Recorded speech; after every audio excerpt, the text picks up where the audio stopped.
Part 2 of Russell's interview with U.S. Attorney Ubaez is coming up in about 15 minutes. Right now, we're going to zero in on new allegations of abuse and other violations at a long-troubled prison in Estancia, the privately owned Torrance County Detention Facility, east of Albuquerque. As you'll hear in this conversation between executive producer Jeff Proctor and attorney Sophia Genovese, advocates have gathered 186 pages worth of first-person accounts and other records documenting a litany of alleged violations, including rushed interviews they say jeopardize migrant safety while unjustly damaging their opportunity for asylum. Sophia's organization, the New Mexico Immigrant Law Center, and several other groups want the federal government to shut the prison down.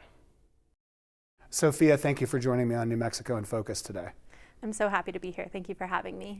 We will get to your complaint that we just heard Lou talking about in a moment, but I would like to begin by sort of placing the Torrance County Detention Facility in the larger mosaic of so-called immigration enforcement in the U.S.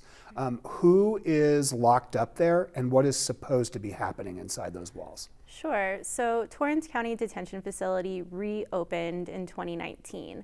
The facility itself is owned by CoreCivic, a private prison company. And there's a few different populations detained there. ICE detainees are held pursuant to ICE contracts, as well as U.S. Marshals custody, people in pretrial criminal custody, as well as county custody, usually from the criminal legal system. And looking specifically at the immigrant detainees who are there, the contracting relationship is really interesting.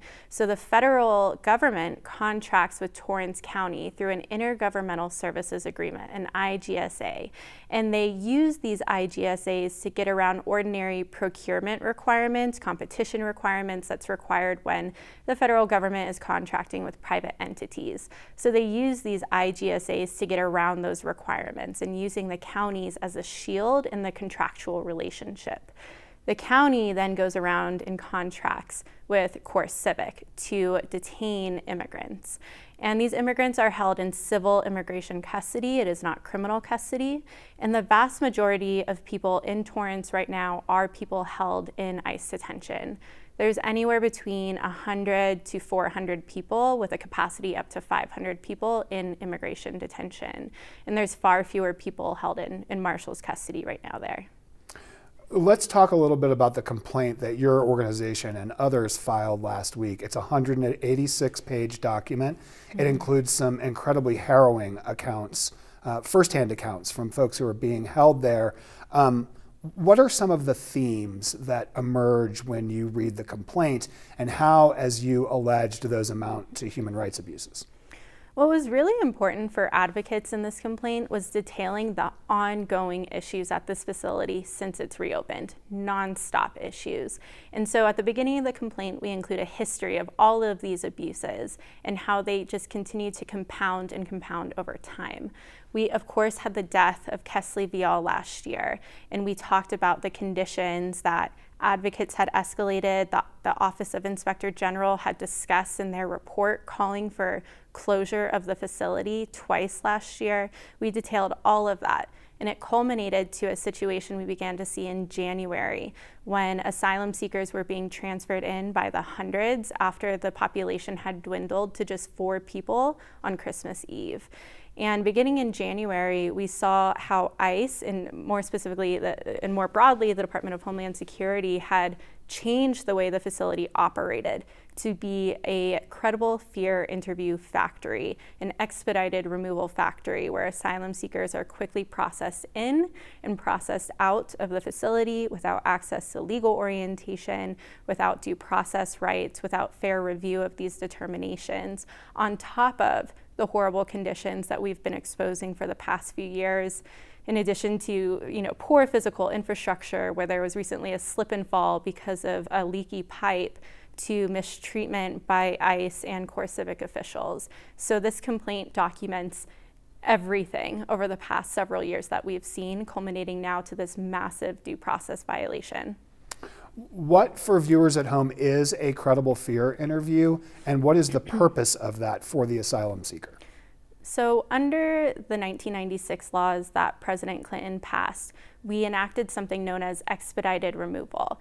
Anyone who's crossing through the southern border is placed in expedited removal, and they can be swiftly deported back to their home country unless they state a fear of return to their home country. They claim asylum.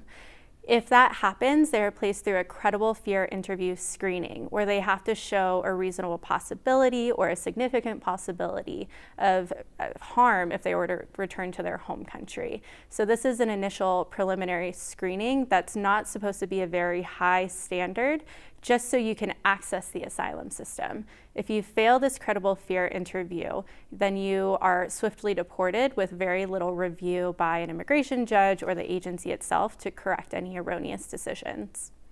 Gotcha. So I don't want to play devil's advocate too much here, but often from folks who would like to restrict immigration in the U.S., we hear these sort of stories about folks coming north, taking our jobs because the U.S. is so star-spangled awesome and there's all of this opportunity here. It sounds to me like, based on your interactions with clients in the past, often folks are running away from something and not towards something. What's that experience been like for you? Absolutely. I think globally right now, we're seeing people increasingly flee impacts of climate change, totalitarian regimes. They're seeking opportunities to feed their families because they may be starving in their home country. For Central and South Americans, people from the Caribbean, we're seeing people flee gang violence that's supported by governments. People are fleeing totalitarian regimes. Venezuelans who have participated in political protests are having to leave because they're being targeted by the government. People are coming to their homes, government entities are coming to their homes, looking for them and torturing them. We are constantly meeting with people from Colombia who are being tortured by guerrilla groups and propped up by the local government to do so. We're seeing increasingly LGBTQI survivors of horrific torture across the board by government entities and guerrilla groups. So people are fleeing increasingly something. They're fleeing a harm. And there is an opportunity for safety in the United States, which is why they make the decision to come here. And to be clear, the journey all the way up to the United States through the Darien Gap, up and through Mexico, is incredibly dangerous, and people know this. They are taking this risk because it's less safe in their home countries. Speaking of harm, I can't really remember a time as a journalist in this state when I wasn't writing about the Torrance County Detention Facility. You mentioned that there have been problems there for years. It does seem that things really changed when it reopened in 2019 and they entered into the arrangement that you described between ICE and Torrance County. Do you see systemic problems with an arrangement like that, and what would those be? I think nationwide we see ICE detention centers in rural areas, and these jobs that are offered are not desirable. They're prone to chronic understaffing. Right now at Torrance County, they have about 60% staffing levels of just local folks who want to work there, which is way underneath what they're required to be for the safety of not only the people that they detain, but also themselves. And we're seeing CoreCivic having to fly staff in from other parts of the country just to meet adequate staffing levels at about 70%. So they're still understaffed. It's really precarious because these understaffing issues lead to staff being tired, staff mistreating the people that they're detaining, perhaps because they're tired, perhaps because they're not trained adequately enough, perhaps because there's an attitude that we need to preserve this contract, and so we're inherently going to be disrespectful to the immigrants because we just have a job to detain, deport. So I want to talk just a little bit about the argument that we hear from local folks in Torrance County. You mentioned a moment ago that the Inspector General for the Homeland Security Department has recommended twice that this facility be shut down. Mm-hmm. I know your group believes the same, as do a lot of other advocacy groups. But what we hear from Torrance County is that this would be a blow to the local economy, that they would lose jobs. How do you respond to that?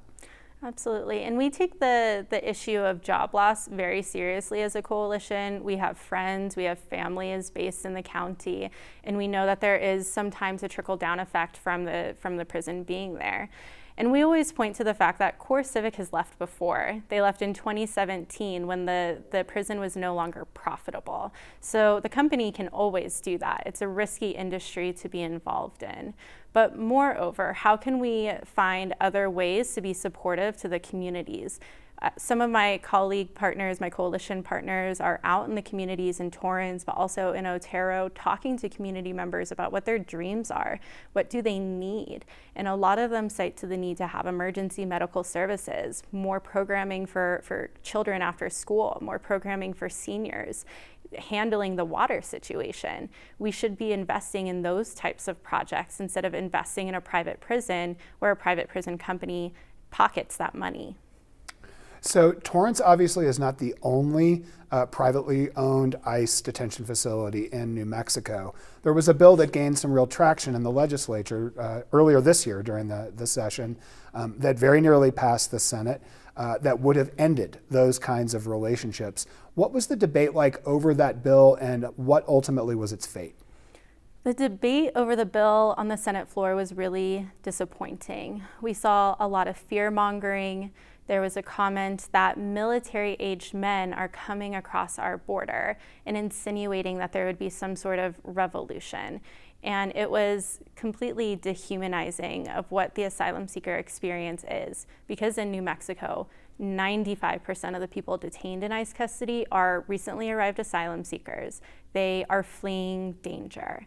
And so we saw fear-mongering. We also saw a little bit about the economic impact, and the facts about what the true economic impact was ignored. And unfortunately, several senators who were very supportive of the bill and were going to vote yes were called off the Senate floor and excused, and we would have passed had those 3 senators been there. So it would have been a narrow victory, but a victory nonetheless. It lost 18-20 on the Senate floor, is that right? That's right. That was a disappointing debate, as you just characterized it. Conversely, I understand you had an event last week to sort of continue the call for ending these kinds of relationships in New Mexico. What was that like? We held a day of remembrance on August 24th, and this marked the 1-year anniversary of the death of Kesley Vial.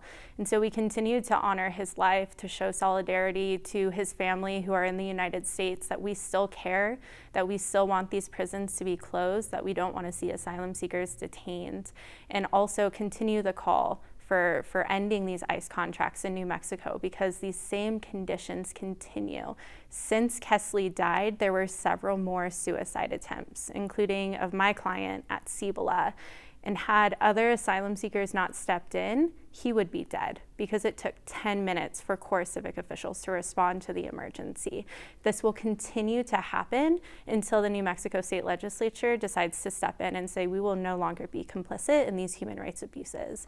And the Day of Remembrance was calling on our decision makers to really begin to take action, to take the testimonies of people who we've been uplifting for several years seriously. And to that end, I understand that you recently presented to the interim Courts, Corrections, and Justice Committee of the legislature. It sounds like this effort is very much alive and well. What do you think of the prospects for this bill coming back during next year's legislative session and eventually becoming law in the state? We know we have barriers because the economic challenges are a concern. We'd point to our surplus as an opportunity to help these rural economies diversify their ability for different jobs and industries as a solution to some of these economic concerns. We are also confident that we have the votes on the Senate and the House side to get this through, even in a short session, but certainly in the long session in 2025. Sophia, thank you so much for coming today. I really appreciate the conversation. Thanks again for having me. I want to thank Sophia Genovese for that interview with Jeff. Now, we contacted the Department of Homeland Security's Office of Inspector General for a comment on the advocate's complaint. A spokesperson declined, citing department policy. CoreCivic, the private company that owns the Torrance County Detention Facility, sent us a lengthy statement. Here's the relevant portion. Quote, "We continue to hear claims and allegations about our Torrance County Detention Facility that are false and misleading. The reality is that we provide a safe, humane, and appropriate environment for those entrusted to us at these facilities and are constantly striving to deliver an even better standard of care."